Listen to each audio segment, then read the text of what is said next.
On Saturday, 3rd of September, just over 2 months after completing the first half of the Southern Upland Way, we returned to the stile at the end of Barnhill Lane on the southern outskirts of Moffat to finish off the remaining 92 miles in 7 rather than the 10 days we'd set aside for the first half. We were anticipating slightly easier going this time, and maybe even better weather as we progressed further east. The high-level walking in the Ettrick Hills would be by choice rather than necessity, after which the terrain would become gradually more rolling and cultivated in character, with ever-decreasing summits and, if anything, mud rather than bog. We'd been lucky enough to benefit from decent weather on the first half, with a couple of exceptions. Even the midges had been tolerable when the wind dropped. Over the course of 9 nights, we'd used 4 bothies, 5 if you count the Beehive Bothy at Laggangarn twice, where we'd taken a day out due to the weather. 3 B&Bs and only 1 campsite, far from the wild camping experience we'd anticipated. Nevertheless, we'd had a great time and were looking forward to what the next week would bring. Our first overnight stop would be the last of the bothies on the Southern Upland Way. Over Phawhope is a popular one as it has good vehicular access from the Ettrick Valley, which opens it up to more than just walkers and cyclists. Being a Saturday, we had to consider the possibility of there being no room at the inn, so to speak, and had researched a couple of wild camping alternatives. To get there, we'd have a choice of routes. The conventional SUW route goes through the forest in the valley, but few people who post videos on YouTube seem to go that way. The alternative is the high-level route over Croft Head, the second highest summit, and by far the most spectacular on the trail in my opinion. This is the way we'd be going. You just expanded your chest. See that? I've shrunk my bag. Big hugs. Thank you for helping us out. No bother. Love you all. And Alright, see you later. Thanks for that, mate. I'll see you on the other side. Not on the other side of that stile. The other side of the border. Right, well, enjoy yourself tonight. I wish I was coming with you. See ya! bye.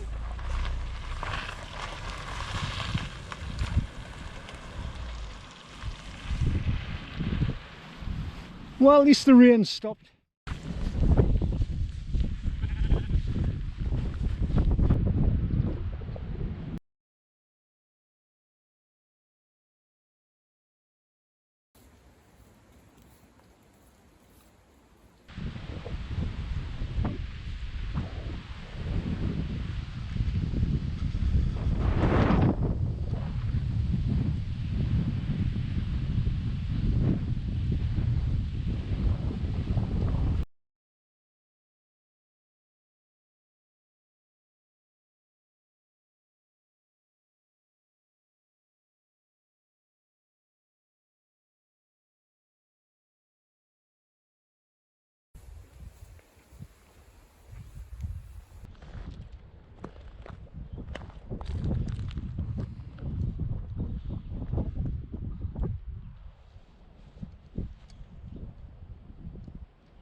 Rest aren't quite ripe enough. That'll do for starters. Cheers.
quite loudly. Here we are on Croft Head. We decided to, well, in fact we always were going to take the high level route.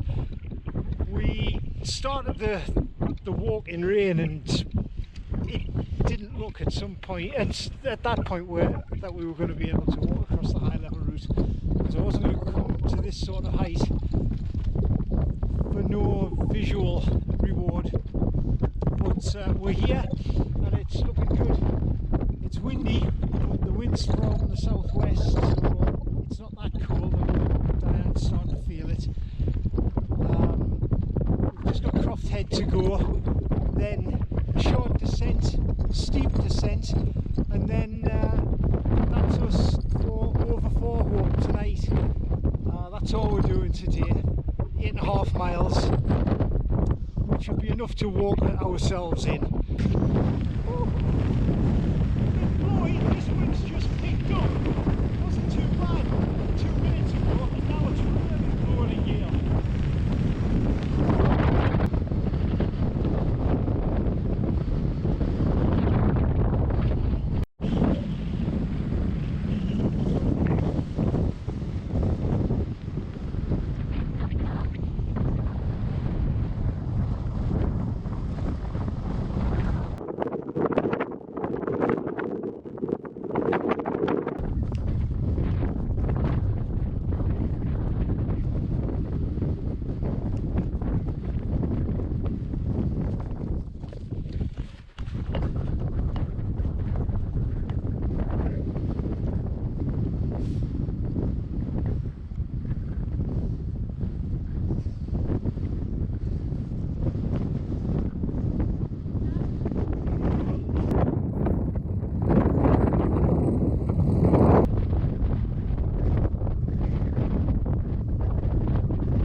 Have 5.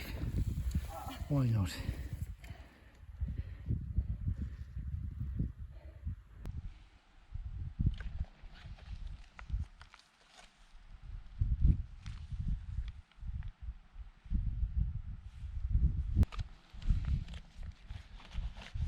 Only a few kilometres to go.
Oh yes.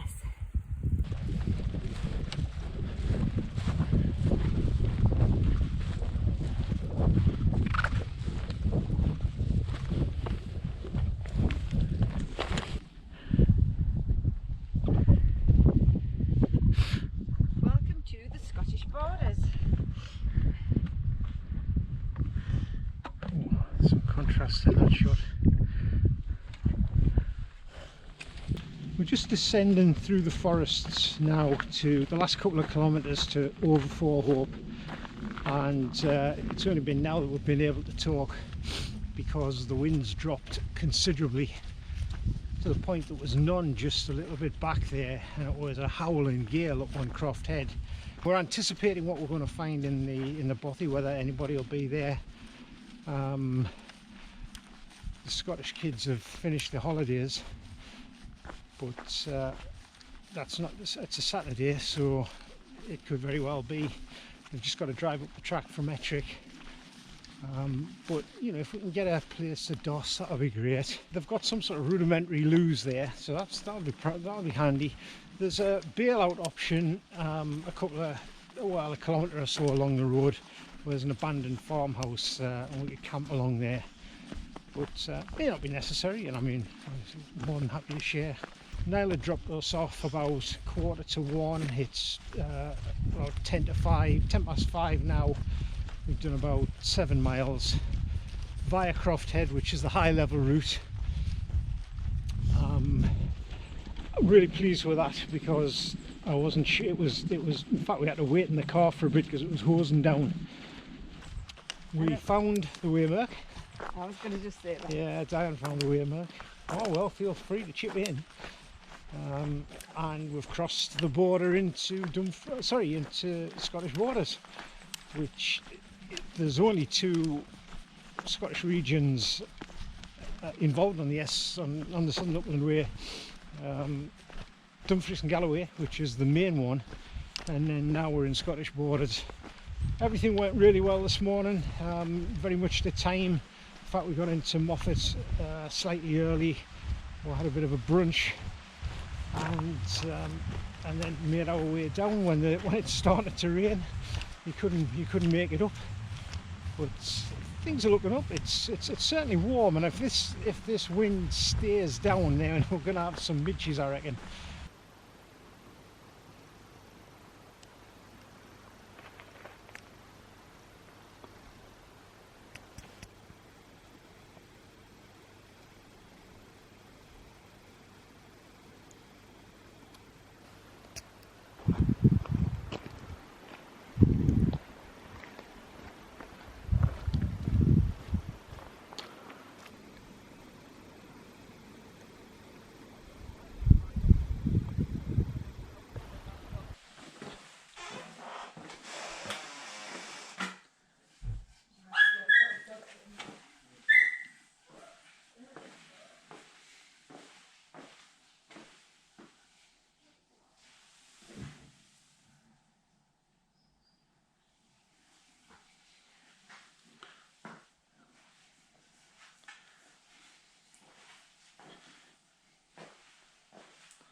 I don't know if you've ever seen Son of Frankenstein. Igor. Remember Igor out Gene Wilder? Yeah. And he's got a hump, hasn't he? And it's a black and white film, and he's like Frankenstein's helper, and he's got a hump, and it keeps on every scene. His hump changes, right? And it's funny as hell, isn't it? Really good film. And all I remember, like this helper being like Igor, he had a dodgy eye, he had a hump, but it didn't change. And the mortician and the us lot round it all try to be respectful and everything. And he passes in. We began from the junction on Carlisle Road, a narrow lane south of Moffat, where we left off in July. Steeply uphill over Oak Rig, down to the road on the other side. After a short distance on the road, we entered the woods at Dumcreef, through the woods, alongside the Moffat Water, and out onto a lovely meadow to cross the road at this point here. This would take us onto a track which is the Romans and Reivers route that would take us all the way to over Phawhope. Passing Cornwall Tower here, we began the climb through the forest to cross the Cornwall Burn at this point, where the routes separate. The conventional Southern Upland Way route following the valley through the forest. Instead, we crossed the burn at this point and began the climb on the high level route, which took us this way fairly gradually at first, before a steep climb that took us onto the shoulder of Gateshaw Rig. After that, it was much more gradual to gain the summit at Croft Head. This section here follows the fence and is squeezed in between the fence and a very steep slope down into the valley. Fantastic views, but very windy, very exposed. Then a descent of Cat Shoulder that became a series of hairpins to descend to the Sheep Shield in the valley below, where we rejoined the conventional Southern Upland Way, past Craigmicken Scar and over a very attractive arched footbridge before gaining Ettrick Head at the Dumfries and Galloway and Scottish borders boundary. There followed a 2 kilometre sheltered descent through the forest to the Bothy at over Phawhope.